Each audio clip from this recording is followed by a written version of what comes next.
So dear friends, आज हम लोग एक नया टॉपिक स्टार्ट करेंगे, कॉन्ट्रैक्ट कॉस्टिंग। कॉन्ट्रैक्ट कॉस्टिंग जिसको हिंदी में कहा जाता है ठेका लागत विधि। क्या कहा जाता है? ठेका लागत विधि, है ना। पहली बात तो ये है कि contract costing is also a method of costing, मतलब ये भी मेथड है कॉस्टिंग की, कॉस्ट अकाउंट्स की या लागत निकालने की एक मेथड है, विधि है, जिसमें कि किसी भी कॉन्ट्रैक्ट की कॉस्ट का डिटर्मिनेशन किया जाता है। देखो, कॉन्ट्रैक्ट की जो सबसे बड़ी विशेषता होती है वो ये होती है कि कॉन्ट्रैक्ट वर्क फैक्ट्री में नहीं किया जाता है बल्कि साइट पे किया जाता है। जो भी वर्किंग साइट है या कॉन्ट्रैक्ट की साइट है वहाँ पे किया जाता है ना। तो यहाँ पे कॉन्ट्रैक्ट साइट कहने का मतलब क्या है? जहाँ पे काम किया जा रहा है।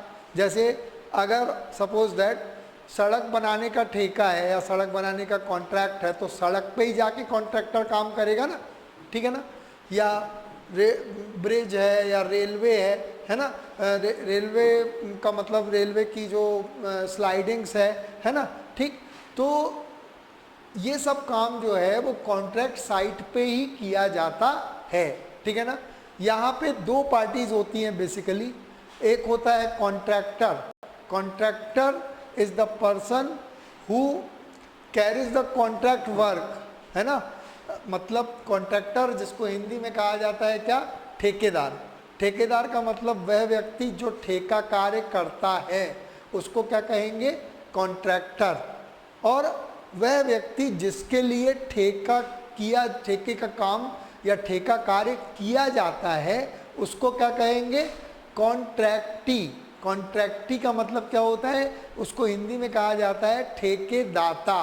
क्या कहा जाता है? ठेकेदाता। तो यहाँ पे दो पार्टीज हो गई, एक कॉन्ट्रैक्टर मतलब ठेकेदार जो व्यक्ति ठेका का काम करेगा, और दूसरी पार्टी जिस व्यक्ति के लिए वो ठेके का काम करेगा मतलब कॉन्ट्रैक्ट का वर्क करेगा उसको क्या कहेंगे? कॉन्ट्रैक्टी। कॉन्ट्रैक्टी को हिंदी में बोलेंगे ठेकेदाता, ठीक है ना। और अब कॉन्ट्रैक्टर कॉन्ट्रैक्टी से मतलब ठेकेदार जो है वो ठेकेदाता से कॉन्ट्रैक्ट वर्क के बदले में जो मूल्य लेगा उसको क्या कहेंगे? ठेका मूल्य कहेंगे। क्या कहेंगे? ठेका मूल्य।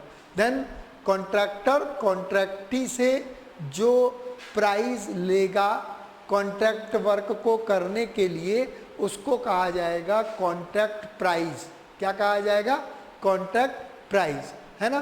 तो देखो, यहाँ पे एक चीज़ ध्यान रखने की है कि मैंने कहा कॉन्ट्रैक्ट वर्क कहाँ पे किया जाता है? साइट पे किया जाता है। कॉन्ट्रैक्ट की जो भी साइट होगी वहाँ पे किया जाता है, ठीक है ना। हम लोग कॉन्ट्रैक्ट अकाउंट जो है वो दो फेज में डिस्कस करेंगे पूरा का पूरा, है ना। पहला phase in case of complete contracts. कभी कभी क्या होता है, कॉन्ट्रैक्ट बहुत छोटे समय के लिए होते हैं, नॉर्मली 1 साल से अगर कम समय के लिए ही कोई कॉन्ट्रैक्ट लिया हुआ है कॉन्ट्रैक्टर ने कॉन्ट्रैक्टी से, है ना। या फिर दूसरे फेज में हम लोग डिस्कस करेंगे जब कॉन्ट्रैक्ट वर्क जो है वो लंबी अवधि के लिए होते हैं। कई बार क्या होता है, जैसे ब्रिज बनाने का काम है या रोड बनाने का काम है या डैम बनाने का काम है, ये सब हो सकता है 5 साल 10 साल तक चले, है ना। तो उस कंडीशन में उसको क्या कहेंगे? In case of incomplete work, मतलब साल एंड में, ईयर एंड में पूरा काम तो कंप्लीट हो नहीं जाएगा, है ना। तो पहले मैं बताऊंगा in case of complete contracts. Complete contracts का मतलब कॉन्ट्रैक्ट जिस वर्ष स्टार्ट हुआ है उसी वर्ष में कॉन्ट्रैक्ट क्या हो जा रहा है? कंप्लीट हो जा रहा है ना। पूर्ण ठेकों की दशा में इसको हिंदी में कहा जाता है। क्या कहा जाता है? पूर्ण ठेकों की दशा में, ठीक है ना। तो in case of complete contract what is the format of contract account? पहली बात तो ये मैं तुम लोगों को बता दूं, कॉन्ट्रैक्ट अकाउंट जो है बनाया जाता है कॉन्ट्रैक्ट पर होने वाले प्रॉफिट या लॉस को निकालने के लिए एक अकाउंट बनाया जाता है जिसको क्या कहा जाता है? कॉन्ट्रैक्ट अकाउंट कहा जाता है। Then contract account is prepare for ascertaining profit और लॉस ऑन कॉन्ट्रैक्ट। है ना। यहाँ पे कॉन्ट्रैक्ट अकाउंट बनाता कौन है, हमेशा कॉन्ट्रैक्टर बनाएगा। कौन बनाएगा, कॉन्ट्रैक्टर, मतलब ठेकेदार बनाएगा, क्योंकि उसी को तो प्रॉफिट या लॉस का डिटर्मिनेशन करना है ना, ठीक है ना। तो देखो कॉन्ट्रैक्ट अकाउंट का मैंने फॉर्मेट बेस्ड है, ये भी मैंने in case of complete contract, contract account का पूरा फॉर्मेट जो है वो लिखा हुआ है, इसको जरा सा अच्छे से समझ लेना, ठीक है ना। Contract account in the books of contractor, बहुत इंपॉर्टेंट है, कॉन्ट्रैक्टर की बुक्स में बन रहा है, ठेकेदार की पुस्तकों में बन रहा है, for the period ending on, जो भी है वो क्वेश्चन में तुमको दिया हुआ रहेगा, है ना। ठीक, ये चीज़ याद रखना, फॉर्मेट बहुत इंपॉर्टेंट चीज़ होता है, समझ में आई ना बात। कम से कम एग्ज़ाम में तुम फॉर्मेट वगैरह लिखते हो, मार्क्स जो है वो हमेशा तुमको फॉर्मेट पे भी मिलते हैं, है ना। ठीक, अब देखो कॉन्ट्रैक्ट अकाउंट में डेबिट साइड पूरे के पूरे खर्चे लिखे जाते हैं। क्या लिखे जाते हैं, पूरे के पूरे खर्चे लिखे जाते हैं। और क्रेडिट साइड इनकम, इनकम क्या होगी, कॉन्ट्रैक्ट प्राइस जो कॉन्ट्रैक्टर को कॉन्ट्रैक्टी से मिलेगा, वही इनकम है ना उसके लिए, ठीक है ना। तो डेबिट साइड अब खर्चे कौन कौन से होते हैं, पूरे के पूरे खर्चे टू मटीरियल्स, मटीरियल्स मतलब सामग्री, ठीक है ना। देखो मटेरियल कहाँ कहाँ से प्राप्त हो सकता है कॉन्ट्रैक्टर को, या तो स्टोर्स मतलब गोडाउन से आ सकता है, या हो सकता है एक से अधिक कॉन्ट्रैक्ट है तो इशूड फ्रॉम स्टोर्स या अदर कॉन्ट्रैक्ट, और अदर कॉन्ट्रैक्ट मतलब दूसरे कॉन्ट्रैक्ट से भी मटेरियल आ सकता है, या सप्लायर से डायरेक्ट परचेज किया जा सकता है, डायरेक्ट परचेज फ्रॉम सप्लायर्स, ठीक है ना। To materials issued from stores या अदर कॉन्ट्रैक्ट, या डायरेक्ट परचेज फ्रॉम सप्लायर, ठीक है ना। नेक्स्ट टू वेजेस, वेजेस मतलब जो भी मजदूरी का खर्चा होता है, ठीक, प्लस अगर कोई आउटस्टैंडिंग मतलब अदत्त मजदूरी है या आउटस्टैंडिंग वेजेस है तो वो भी यहाँ पे डेबिट साइड ही आएगी, टू आउटस्टैंडिंग वेजेस, ठीक है ना। नेक्स्ट है डायरेक्ट एक्सपेंसेस, जो भी क्वेश्चन में दिए हुए हैं उनको लिख देंगे अपन। इनडायरेक्ट एक्सपेंसेस को पूरा का पूरा लिख दिया जाएगा क्वेश्चन में, ऐसे कैसे तुम लोगों को दिए हुए रहेंगे, समझ में आ गई ना बात। ठीक, अब नेक्स्ट है प्लांट। देखो प्लांट का ट्रीटमेंट बहुत इंपॉर्टेंट है, मैं तुम लोगों को बता रहा हूँ ये चीज़। देखो प्लांट का ट्रीटमेंट एक्चुअली दो प्रकार से किया जाता है। प्लांट का मतलब क्या है, जो कॉन्ट्रैक्ट में प्लांट काम करेगा आपका या मशीनरी काम करेगी, है ना। तो जैसे अगर सपोज दैट ईयर की ओपनिंग में हमने 50,000 रुपये का एक प्लांट जो है वो कॉन्ट्रैक्ट पे इशू किया, मतलब कॉन्ट्रैक्ट में लगाया। अगर सपोज दैट 1 जनवरी को लगाते हैं और उस प्लांट पर मतलब 50,000 रुपीज़ का प्लांट 1 जनवरी को प्लांट में इशू किया, ठीक, उस प्लांट पर 10% डेप्रिसिएशन चार्ज किया जाता है। सपोज दैट 10% डेप्रिसिएशन चार्ज किया जाता है, तो 50,000 का 10% कितना हुआ, 5,000, है ना। ठीक, तो ईयर एंड में देखो अपन दो प्रकार से इसका ट्रीटमेंट कर सकते हैं, बहुत इंपॉर्टेंट है, अच्छे से ध्यान से सुन लेना, ठीक है ना। अगर हम लिखें कि प्लांट टू प्लांट 50,000 50,000, ठीक है ना, साल भर में अगर 10% इस पर डेप्रिसिएशन लगा, मालूम है 50,000 का 10% कितना हुआ, 5,000, तो लास्ट में प्लांट कितने का बचेगा, by plant at site 45,000 rupees का बचेगा ना। 50,000 में से 5,000 रुपीज़ लेस कर दिया अपन ने, तो बाकी का अमाउंट कितना बचा, 45,000। समझ में आ गई ना बात। या फिर दूसरा ऑप्शन ये है कि यहाँ पे हम 50,000 भी ना लिखें, यहाँ 45,000 भी ना लिखें, यहाँ डायरेक्ट कितना लिख दें, 5,000 डेप्रिसिएशन का, है ना। 50,000 का 10% कितना हुआ, 5,000, तो यहाँ पे टू डेप्रिसिएशन ऑन प्लांट लिख दें केवल 5,000। तो बात तो वही है, 50 में से 45 गया तो 5,000 डेबिट ही हो रहा है ना आखिर, ठीक है ना। तो यहाँ पे नॉर्मली अपन पहली मेथड यूज़ करते हैं। पहली मेथड कहने का मतलब है पूरे के पूरे प्लांट की वैल्यू को यहाँ पे लिख देते हैं, और जो भी प्लांट एट साइड मतलब क्लोजिंग बैलेंस ऑफ प्लांट है उसको क्रेडिट साइड लिख देते हैं, है ना। ठीक, लेकिन कभी कभी ऐसा होता है कि एक ही प्लांट का उपयोग एक से अधिक कॉन्ट्रैक्ट्स पे किया जाता है, है ना। तो उस कंडीशन में प्लांट का डेप्रिसिएशन निकाल के हम डेबिट कर सकते हैं। वो क्वेश्चन में दिया हुआ रहेगा, देखो उसमें ज़्यादा दिमाग लगाने की ज़रूरत नहीं है, अपने को लिखा रहेगा कि प्लांट इशूड, तो अपन पूरे के पूरे प्लांट की वैल्यू लिख दिए, और या तो डेप्रिसिएशन के बारे में जानकारी रहेगी तो डेप्रिसिएशन काट के जो वैल्यू आए वो प्लांट एट साइट हो जाएगा, या क्वेश्चन में डायरेक्ट प्लांट एट साइट दिया है तो डायरेक्ट प्लांट एट साइट लिख दो, ठीक है ना। तो दोनों चीज़ें चल सकती हैं, या तो डेप्रिसिएशन लिखो या टू प्लांट और बाई प्लांट एट साइट लिखो। समझ में आ गई ना बात। तो प्लांट के नॉर्मली ये दो ट्रीटमेंट चलते हैं, पहला वाला ट्रीटमेंट प्रेफर किया जाता है, ठीक। नेक्स्ट है टू सब कॉन्ट्रैक्ट कॉस्ट। सब कॉन्ट्रैक्ट कॉस्ट का मतलब इसको हिंदी में कहा जाता है उप ठेका लागत। क्या कहा जाता है? उप ठेका लागत। देखो सब कॉन्ट्रैक्ट कॉस्ट का मतलब होता है कि कभी कभी मेन कॉन्ट्रैक्ट के साथ में जो मेन कॉन्ट्रैक्टर है वो छोटे छोटे काम किन्हीं दूसरे व्यक्तियों को दे देता है। जैसे उसने कहा कि लाइट फिटिंग का काम किसी व्यक्ति को बुलाया और दे दिया, या टाइल्स फिटिंग का काम किसी व्यक्ति को दे दिया, तो उनको भी तो पैसे देने पड़ेंगे ना उनको। जो ये क्या कहलाते हैं? सब कॉन्ट्रैक्ट। कॉन्ट्रैक्ट के अंदर छोटे कॉन्ट्रैक्ट, उनको जो भी उनकी कॉस्ट आती है, जितना भी उनको पेमेंट किया जाता है, उसको क्या लिखेंगे यहाँ पे? टू सब कॉन्ट्रैक्ट कॉस्ट, अगर क्वेश्चन में दिया हुआ है तो, ठीक।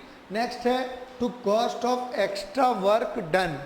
Cost of extra work done कहने का मतलब क्या है कि सपोज दैट कभी कभी क्या होता है कि कॉन्ट्रैक्ट स्टार्ट है, बीच में कॉन्ट्रैक्टी जो है वो कॉन्ट्रैक्ट का जो वर्क प्लेस है वहाँ पे आया और उसने देखा कि काम कैसा चल रहा है ना, ठीक। बाद में उसको कुछ काम नहीं पसंद आया, या उसने कहा कि सैनिटरी फिटिंग हमको और करवानी है, या कोई भी काम वो और बोल सकता है, तो उसकी कॉस्ट तो आएगी ना। Cost of extra work done मतलब कॉन्ट्रैक्ट प्राइस के अलावा यदि कोई और काम कॉन्ट्रैक्टी के द्वारा कॉन्ट्रैक्टर को बोला जाता है तो उसकी कॉस्ट को अपन क्या लिखेंगे? To cost of extra work done. ये भी क्वेश्चन में डायरेक्टली तुम लोगों को दिया हुआ रहेगा। समझ में आ गई ना बात, ठीक। ये हो गए डेबिट साइड की पूरी information. Profit and loss account सबसे लास्ट में बताऊंगा, है ना। वो क्या होता है कि जो बैलेंसिंग फिगर होता है, ठीक है ना, बेसिकली, ठीक। अब क्रेडिट साइड के आइटम में पहले डिस्कस कर रहा हूँ आप लोगों के साथ में। पहला है by material return to store और सप्लायर। देखो मटेरियल की इनकमिंग यहाँ हुई तो मटेरियल की आउटगोइंग यहाँ पे होगी, ये बात तो मालूम है तुम लोगों को। तो मटेरियल जो भी रिटर्न हुआ है, स्टोर्स को वापसी हुई है, स्टोर्स या सप्लायर को हमने वापस किया है, तो ये मटेरियल जा रहा है ना। By material at site. Material at site कहने का मतलब है जो भी अंत में मटेरियल बचा हुआ है, सामग्री जो भी अंत में बची हुई है उसको भी यहाँ लिखेंगे। बाय प्लांट एट साइट मैं बता चुका हूँ तुम लोगों को। और लास्ट में यहाँ पे कंप्लीट कॉन्ट्रैक्ट है। कंप्लीट कॉन्ट्रैक्ट है तो उस केस में क्या होगा? कॉन्ट्रैक्ट प्राइस मिल जाएगा ना कॉन्ट्रैक्टी से। अपन तो कॉन्ट्रैक्टर की बुक्स में बना रहे हैं, तो जो भी कॉन्ट्रैक्ट प्राइस कॉन्ट्रैक्टी से मिल जाता है उसको क्या लिखेंगे? क्रेडिट साइड लिखेंगे। बाई कॉन्ट्रैक्टी अकाउंट कॉन्ट्रैक्ट प्राइस, ठीक है ना। और इसके बाद में इसकी बैलेंसिंग करेंगे। बैलेंसिंग का मतलब इसके टोटल में से इसका टोटल घटाएंगे, तो जो भी प्रॉफिट या लॉस आएगा, मतलब क्रेडिट साइड बड़ा है, डेबिट साइड छोटा है, तो प्रॉफिट ही होना है। तो प्रॉफिट है तो उसको यहाँ लिखेंगे to profit and loss account profit, ठीक है ना। अगर लॉस है तो यहाँ पे आएगा। नॉर्मली प्रॉफिट आता है इसलिए मैंने यहाँ लिख दिया। और साथ में ये क्या है? ये बैलेंसिंग फिगर है ना। क्या है? बैलेंसिंग फिगर है, ठीक। और उसके बाद में कॉन्ट्रैक्ट अकाउंट जो है वो बंद हो जाएगा, आपका कंप्लीट हो जाएगा, है ना। ये मैंने बताया आप लोगों को फॉर्मेट कॉन्ट्रैक्ट अकाउंट का in the case of complete contract. इसी से रिलेटेड एक क्वेश्चन हम लोग डिस्कस करेंगे। उसके बाद में अपन इनकम्प्लीट कॉन्ट्रैक्ट के केस में किस प्रकार से कॉन्ट्रैक्ट अकाउंट बनाया जाता है, क्या क्या चेंजेस होते हैं, वो मैं बताऊंगा, ठीक है ना। तो इसको आप लोग नोट कर सकते हैं, स्क्रीनशॉट ले सकते हैं, ठीक। हाँ, तो इसके बाद हम लोग डिस्कस करेंगे कंप्लीट कॉन्ट्रैक्ट का एक क्वेश्चन बहुत इजी है, देखो, है ना। यहाँ पे कॉन्ट्रैक्ट जिस वर्ष स्टार्ट हो रहा है उसी वर्ष में कंप्लीट हो जा रहा है ना। क्वेश्चन है from the following information prepare contract account, है ना, ये क्वेश्चन दिया है और ये सॉल्व है इसका, ठीक है ना। तो कॉन्ट्रैक्ट अकाउंट बनाना है। मटीरियल इशूड 82,500, आपको मालूम है कहाँ पे जाएगा, मैं सॉल्व भी समझाता जा रहा हूँ, जल्दी हो जाएगा। कॉन्ट्रैक्ट अकाउंट बनाएंगे in the books of contractor, contractor की बुक्स में ही रहेगा।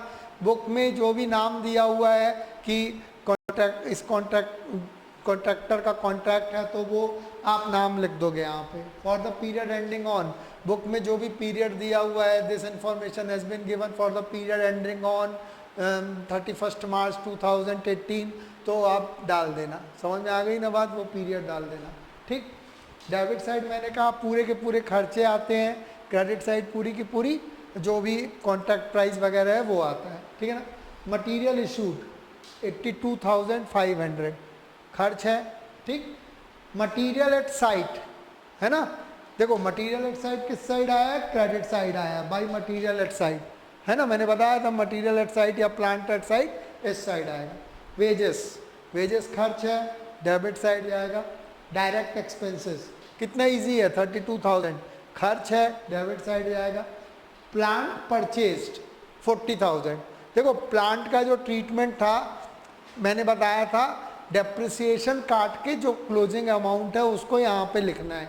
यहाँ पे प्लांट परचेज दिया है 40,000, है ना, और नीचे देखो क्वेश्चन में लिखा है provide depreciation on plant at 10%, मतलब 10% प्लांट पर डेप्रिसिएशन अपने को काटना है ना। तो जैसा मैंने बताया था 2 प्लांट लिखा 40,000 और 40,000 का 10% कितना हुआ 4,000, तो 4,000 माइनस करके 40,000 में से 4,000 डेप्रिसिएशन का माइनस कर दिया और जो क्लोजिंग अमाउंट आया 36,000 उसको बाई प्लांट एट साइट, मतलब 36,000 रुपये का प्लांट तुम्हारे पास में बचा हुआ है। समझ में आ गई ना बात। तुम चाहते तो डायरेक्ट 4,000 भी यहाँ पे लिख सकते थे, कोई दिक्कत नहीं थी, लेकिन इन्फॉर्मेशन ऐसे दी है तो लिखना ज़्यादा इजी इसी प्रकार से है। समझ में आ गई ना बात। 2 plant by plant at site, ठीक। आगे लिखा है कॉन्ट्रैक्ट प्राइस, कॉन्ट्रैक्ट प्राइस लिखा हुआ है और नीचे लिखा हुआ भी है the contract was completed and the contract price was duly received, मतलब ठेका कार्य कंप्लीट हो गया है और कॉन्ट्रैक्ट प्राइस ठेका मूल्य जो है वो प्राप्त हो गया है। तो यहाँ देखो बाई कॉन्ट्रैक्टी अमाउंट अकाउंट, है ना, अगर कॉन्ट्रैक्टी का नाम दिया रहेगा तो अपन क्वेश्चन में वही लिख देंगे, ठीक। कॉन्ट्रैक्ट प्राइस मैंने लिख दिया 2,50,000, ठीक। आगे लिखा है डेप्रिसिएशन का मैंने समझा दिया तो लोगों को अभी। And charge indirect expenses at 20% of wages, है ना।